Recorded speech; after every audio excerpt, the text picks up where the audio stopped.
안녕하세요. 과학계의 매트 사이언티스트 닥터 스네입니다.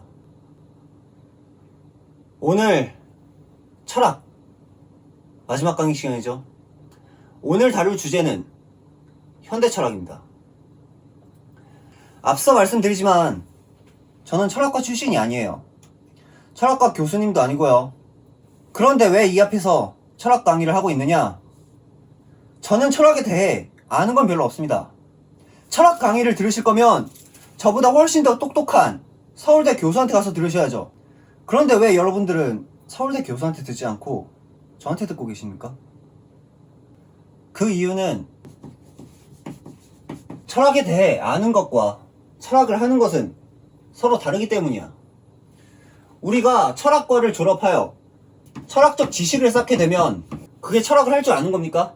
철학과를 나오면 철학자가 되는 거예요?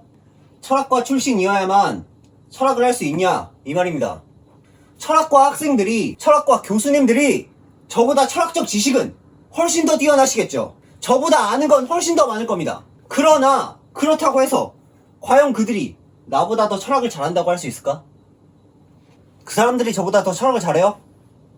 플라톤이 어쨌다, 데카르트가 어쨌다, 이딴 거나 좀 씨부리면서 교양 있는 척, 지식인인 척, 뭘 좀 아는 척, 자기 자신을 포장하는 게 철학입니까? 그게 철학이에요?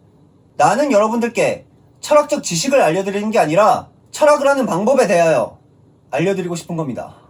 책에서 본 내용을 그대로 따르지 않고 자신만의 생각을 갖고 비판적인 사고를 바탕으로 스스로의 철학을 전개해 나아가는 그런 방법을 알려드리고 싶은 거예요. 오늘 이 자리에서 확실하게 하나 말하고 가겠습니다. 나 닥터 스님은 서울대학교 교수보다 철학을 더 잘합니다. 이 정도의 자신감은 있어야 철학자로서 여러분들 앞에 설 수 있는 거죠. 수업 시작하겠습니다.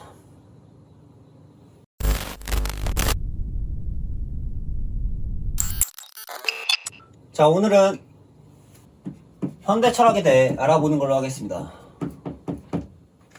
먼저 현대 철학을 이해하기 위해서는 형이상학과 형이하학에 대해 알아야 하는데요. 형이상학이란 메타피직스라고 해서 이 메타라는 게 초월한다는 의미예요. 그래서 물질을 초월한다. 즉 눈에 보이지 않는 것들에 대해 탐구하는 학문입니다. 반대로 형이하학이란 physics, 물질이죠, 물질. 그래서 눈에 보이는 것들을 탐구하는 학문이에요. 따라서 형이상학은 눈에 보이지 않는 본질을 탐구하는 학문이며 형이하학은 눈에 보이는 현상을 탐구하는 학문입니다.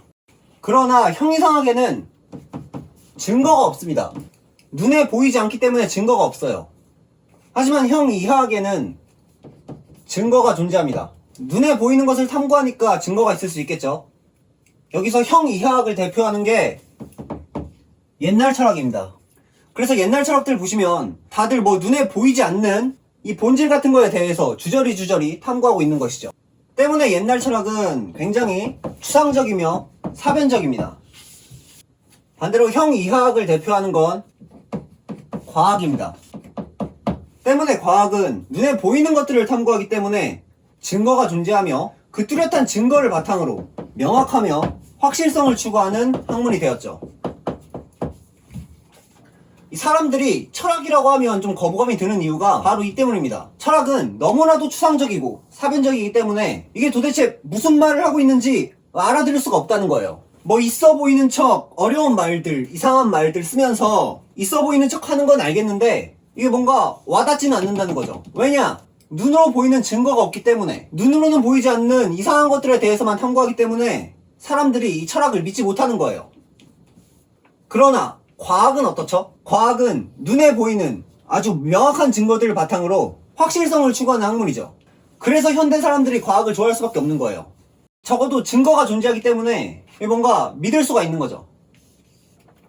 그래서 철학자들도 야, 우리도 이제는 눈에 보이는 것들을 탐구하자 해서 탄생한 게 현대 철학의 실증주의입니다. 증명 가능한 것들에 대해서만 탐구하자는 거예요. 그래서 과거에는 이 철학이 형이상학에 대해서만 논해왔다면 이 과학이 성공하는 모습을 보면서 철학자들도 더 이상 형이상학이 아니라 눈에 보이는 현상, 즉 형이학을 이야기하기 시작했다 라는 겁니다. 이 철학자들 스스로가 결국에는 과학이 가진 권위와 지위를 인정할 수밖에 없었다는 것이고, 그래서 철학도 이러한 실증주의적 흐름을 따라가게 됐다라고 볼 수 있겠습니다. 물론 그럼에도 불구하고 계속해서 형이상학을 추구하는 학자들도 있었어요. 이 형이상학을 추구하는 학자들은 이런 사람들이에요. 그래, 과학 좋다 이거야. 그런데 과학이 과연 이 세상에 본질을 설명할 수 있을까? 눈에 보이는 현상들만 가지고 본질을 설명할 수 있을까?에 대한 의문인 거죠. 그래서 과학이 본질을 알 수 있다는 입장이 과학적 실제론이라고 하는데요. 반대로 과학이 본질을 알 수 없다는 입장을 과학적 반실제론이라고 합니다. 그래서 과학적 실제론은 과학은 진리다 라는 입장이고요. 과학적 반실제론은 과학은 도구다 라는 입장입니다. 사실 이 부분에 대해서는 조금 의문이 들 수 있는 게, 어떻게 현상만을 관측하는 과학이 어떻게 본질을 알 수 있죠? 특히 양자역학의 등장으로 과학은 반실제론이 더 옳다는 쪽으로 기우고 있긴 합니다. 그래서 이렇게 과학으로도 본질을 발견할 수 없다고 생각한 반실제론자들이 모여서 형이상학을 기반으로 하는 옛날 철학을 계승하여 만든 것이 바로 현상학입니다. 이 현상학하고 옛날 철학의 차이점이 뭐냐면요, 현상학은 본질이 뭔지는 모르겠어. 뭔지는 모르겠으나 한번 찾아보자 라는 거고, 옛날 철학은 본질이 물 자체라는 겁니다. 자, 지난 시간에 칸트 보신 분들 아실 거예요. 칸트에 의하면 이 세계는 물 자체의 세계와 나, 그리고 현상, 이렇게 세 가지로 나뉜다고 제가 지난 시간에 말씀드렸죠. 여기서 물 자체와 내가 본질이 되는 겁니다. 그래서 옛날 철학은 물 자체가 본질이라고 하는 거고요, 현상학은 본질을 한번 찾아보자라고 했죠. 한번 찾아보자. 근데 본질을 찾으려고 봤더니 물 자체랑 나밖에 없네. 근데 제가 뭐라 그랬어요? 이 물 자체는 알 수 없다고 했잖아. 물 자체를 알 수가 없으니까 자연스럽게 본질은 뭐가 됐어요? 내가 본질이 되는 거죠. 그래서 본질은 나다 라고 주장하는 게 실존주의입니다. 그러니까 현상학은 본질을 찾아보자는 태도에 불과한 것이고, 결국 본질은 나에게 있다는 실존주의로서 완성이 되었다 라고 할 수 있겠습니다. 자, 그래서 정리를 하자면 현대 철학이라고 하면 대략적으로 보았을 때 전통적인 형이상학과 새롭게 등장한 형이학으로 나눠지는데요. 과학처럼 형이학을 따르는 게 바로 실증주의고요, 전통적인 형이상학을 따르는 게 바로 실존주의입니다. 그러나 실존주의는 전통적인 물 자체에 대해서 탐구하는 게 아니라 나에 대해서만 탐구하기 때문에 이것은 즉 반쪽짜리 형이상학에 불과합니다. 그럼 왜 물 자체를 탐구하지 않고 나를 탐구하는 반쪽짜리 형이상학을 하느냐? 그건 바로 우리가 이 물 자체를 알 수 없기 때문이죠. 알 수 없기 때문에 반쪽짜리 형이상학을 할 수밖에 없는 거예요. 자, 여기까지가 현대 철학에 대한 대략적인 구조다 라고 할 수 있겠습니다.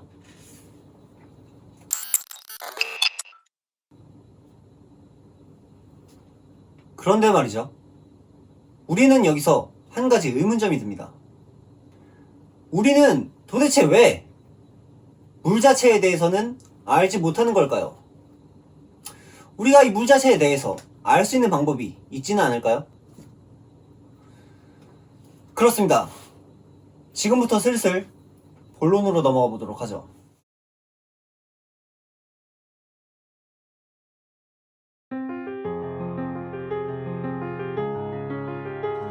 우리는 이 세상을 바라볼 때 항상 선입견이라는 것을 가지고 세상을 바라봅니다. 이를테면 신학은 신이 존재한다는 전제를 의심하지 않고 전개되는 학문입니다. 과학은 객관적 세계가 존재한다는 전제를 의심하지 않고 전개되는 학문이죠. 예술은 아름다움이라는 것이 존재한다는 전제하에 전개되는 학문이고요. 그런데 신, 세계, 아름다움이라는 것은 정말로 존재하는 건가요? 아니죠. 우리는 단지 이것이 존재한다는 선입견에 빠져 있을 뿐 이러한 선입견들은 모두 착각에 불과할지도 모릅니다.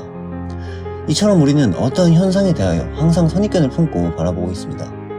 따라서 우리는 이러한 선입견에 빠지지 않기 위해 일단 모든 판단을 중지해야 할 필요가 있습니다. 이 판단 중지가 바로 현상학적 태도에 해당하는 것이죠. 모든 판단을 중지하고 오로지 현상만을 관측할 때 비로소 대상의 본질을 직관할 수 있다는 것이 현상학인 것입니다. 현상학이라는 학문 속에서 과학은 아무런 가치가 없는 종교에 불과합니다. 종교는 신이 존재한다는 것을 의심하지 않습니다. 과학은 세계가 존재한다는 것을 의심하지 않죠. 따라서 종교와 과학은 서로 아무런 가치를 가질 수 없으며 그저 믿음에 근거한 쓰레기 학문에 불과하다는 것이죠. 저는 오늘날 이 현대의 시대에 철학자로서 갖춰야 할 마음가짐이 바로 현상학적 태도라고 생각합니다. 철학자라고 하는 건 말이죠. 과학이라고 하는 족쇄를 달고 있어서는 안 됩니다. 생각의 한계가 과학적 사고방식에 의해 속박되어서는 안 된다는 것이죠. 항상 자유로우며 항상 비판적으로 자신만의 철학을 전개할 수 있어야 합니다. 마치 데카르트처럼요. 그러려면 과학이 가진 권위를 부수어야만 합니다. 과학이라는 거대한 신을 부수어야만 합니다. 현대인들은 과학을 마치 하나의 거대한 신처럼 떠받들고 있습니다. 과학 교과서를 진리라고 생각하며 과학 교과서에 적혀있는 내용들이 전부 사실이라고 믿고 있는 것이죠. 그러나 이것은 종교인들이 성경을 사실이라 믿고 있는 것과 크게 다르지 않습니다. 과학 교과서를 또 하나의 성경으로서 받아들이고 과학자들의 말을 목사님의 말처럼 믿고 따르고 있는 것입니다. 이는 너무나도 이상합니다. 과학이라는 학문은 지금 거의 종교화가 되어버린 것 같아요. 하느님이라는 종교적 패러다임에서 과학이라는 종교적 패러다임으로 전환이 이루어진 것에 불과하다는 것이죠. MBTI는 비과학적이다. 관상은 유사과학이다. 어쩌라고요? 과학이 신입니까? 과학이 그렇다고 하면 그냥 그런 줄 알아야 하는 건가요? 주인님께서 그렇게 말씀하시니 우리는 믿고 따라야만 하는 노예인 겁니까? 여러분들은 노예의 삶을 살고 계십니까? 저는 비과학적인 학문을 무시하는 사람들에게 묻고 싶습니다. 당신은 나치인가요? 나치가 유대인을 탄압했듯 과학이라는 이름으로 또 다른 탄압을 행하고 있지는 않습니까? 철학은 노예의 길을 거부하는 학문입니다. 철학은 노예의 삶을 탈피하기 위한 학문입니다. 이러한 실증주의적 노예의 태도야말로 형이상학의 위기인 것이죠. 예를 들어 볼게요. 과학에는 대표적으로 중력이라는 현상이 존재합니다. 그런데 중력은 왜 생긴 걸까요? 아마도 과학자들은 이렇게 말할 겁니다. 중력이란 질량을 가진 물체가 시공간을 휘어지게 만드는 현상이다. 그런데 말이죠. 이것은 왜에 대한 답변이 될 수는 없습니다. 왜라는 것은 why입니다. 그러나 이러한 과학자들의 설명은 how에 불과한 것이죠. 중력이라는 현상이 어떻게 나타나는지는 설명할 수 있어도 왜 나타나는지에 대해서는 모른다는 겁니다. 당신이 이 말을 이해하지 못했다면 오늘 강의의 내용을 이해하지 못한 것이죠. 중력은 왜 생기는 걸까요? 이것이 바로 형이상학입니다. 철학은 형이상학을 탐구하는 학문입니다. 형이상학을 탐구할 수 있는 학문은 오직 철학밖에 없습니다. 철학이 섹시한 이유는 과학으로는 논할 수 없는 형이상학에 대하여 말할 수 있기 때문입니다. 분명 과학에는 과학 나름의 형이상학적 가치가 있음을 부정할 수는 없지만 형이상학 또한 형이상학 나름의 가치가 있다는 것이죠. 형이상학이야말로 과학적 나치가 만연하는 이 시대에 진정으로 필요한 학문 아닐까요? 자, 이것으로 저의 철학 강의는 끝났습니다. 그러나 저의 철학은 아직 끝나지 않았습니다. 오늘 저는 단순히 이 영상에서 철학이라는 것에 대해 알려드리는 것이 아니라 철학을 하는 방법을 알려드리고 싶다 했었죠. 제가 처음 철학 강의를 시작했을 때 철학이란 의심을 하는 학문이라 말씀드린 적이 있습니다. 그렇습니다. 저는 현대 학문이 갖는 그 누구도 범접할 수 없는 이 과학이라는 거대한 존재를 의심하고자 합니다. 우리는 때로는 과학적으로 생각해야 하지만 때로는 철학적으로 양측면에서 대상을 바라보아야 하며 이러한 현상학적 태도 속에서 비로소 대상의 본질을 직관할 수 있다는 것이 저의 철학적 견해입니다. 그래서 저는 과학이라는 신을 죽이기 위해 지금 이 자리에 서 있습니다. 니체는 말합니다. 종교적 신을 죽여야 한다고 말이죠. 저는 말합니다. 과학적 신을 죽여야 한다고 말이죠. 그렇기 때문에 저는 광기의 매드 사이언티스트 닥터 스님인 것이죠. 이제 아시겠나요? 과학에서는 공간이 존재한다고 합니다. 그러나 저는 지난 시간의 강의를 통해 왜 공간이 존재하지 않는지 말씀드린 바가 있습니다. 과학에서 그토록 믿고 있었던 공간이라는 절대적 존재를 의심함으로써 공간이라는 신을 죽인 겁니다. 앞으로도 저는 계속해서 과학이라는 이름의 신을 죽일 겁니다. 그것이 저의 철학이자 형이상학의 역할입니다. 사랑하기 때문에 죽이고 싶은 거야. 사랑하기 때문에 파괴하고 싶은 거야. 창조와 파괴는 동일한 개념이지 않습니까? 저의 철학 강의는 이것으로 끝이 납니다만 다음 시간부터 이제는 과학의 세계로 들어가 보려 합니다. 과학의 세계로 들어가 과학이라는 신을 죽이겠습니다. 그럼 이것으로 길고 긴 저의 철학 강의를 마무리하도록 하겠습니다. 지금까지 과학계의 멘트 사이언티스트 닥터 승이었습니다.